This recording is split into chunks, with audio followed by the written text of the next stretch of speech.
বেগুন দিয়ে একটা ইফতারের ইউনিক আইটেম বানাবো, তো সেই জন্য আমি বেগুনগুলোকে এভাবে করে কেটে রেখেছি আর ধুয়ে পরিষ্কার করে লবণ, হলুদ আর মরিচ মাখিয়ে এভাবে রেখে দিয়েছি 40 মিনিট। এখন অন্য একটা বোলে আমি মুরগির মাংসের কিমা নিয়েছি আর তারপরে আলু সিদ্ধ ম্যাশ করা, গাজর কুচি, কাঁচামরিচ কুচি, ধনেপাতা কুচি, পেঁয়াজ বেরেস্তা, তারপরে গোলমরিচের গুঁড়া, পরিমাণ মতো লবণ আর পেঁয়াজগুলো ভাজার থেকে কিছুটা তেল।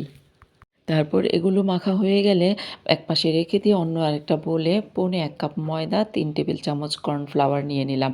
তারপর লবণ, মরিচের গুঁড়া, জিরা গুঁড়া, গরম মশলা গুঁড়া আর গোলমরিচের গুঁড়া দিয়ে এগুলো খুব ভালোভাবে মেখে নিলাম। আর এখন এর মধ্যে অল্প অল্প পানি দিয়ে বেগুনির বেটারের মতো একটা বেটার তৈরি করে নেব। বেটারটা একপাশে রেখে দিলাম আর তারপর যে বেগুনগুলো কেটে রেখেছিলাম আর যে মিশ্রণটা তৈরি করে রাখলাম, মিশ্রণটা এভাবে করে নিয়ে বেগুনের মাঝখানে দিয়ে তারপরে টুথপিক দিয়ে এভাবে আটকে দিলাম।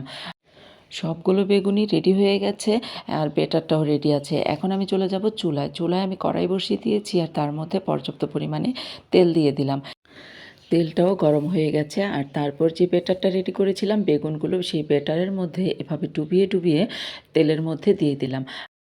এভাবে সবগুলো বেগুন তেলের মধ্যে দিয়ে দিলাম আর তারপর এগুলো উল্টে পাল্টে 2 পাট খুব লাল লাল করে ভেজে তুলে নিলেই হয়ে গেল ইউনিক একটা ইফতার রেসিপি অথবা সন্ধ্যার নাস্তার রেসিপি।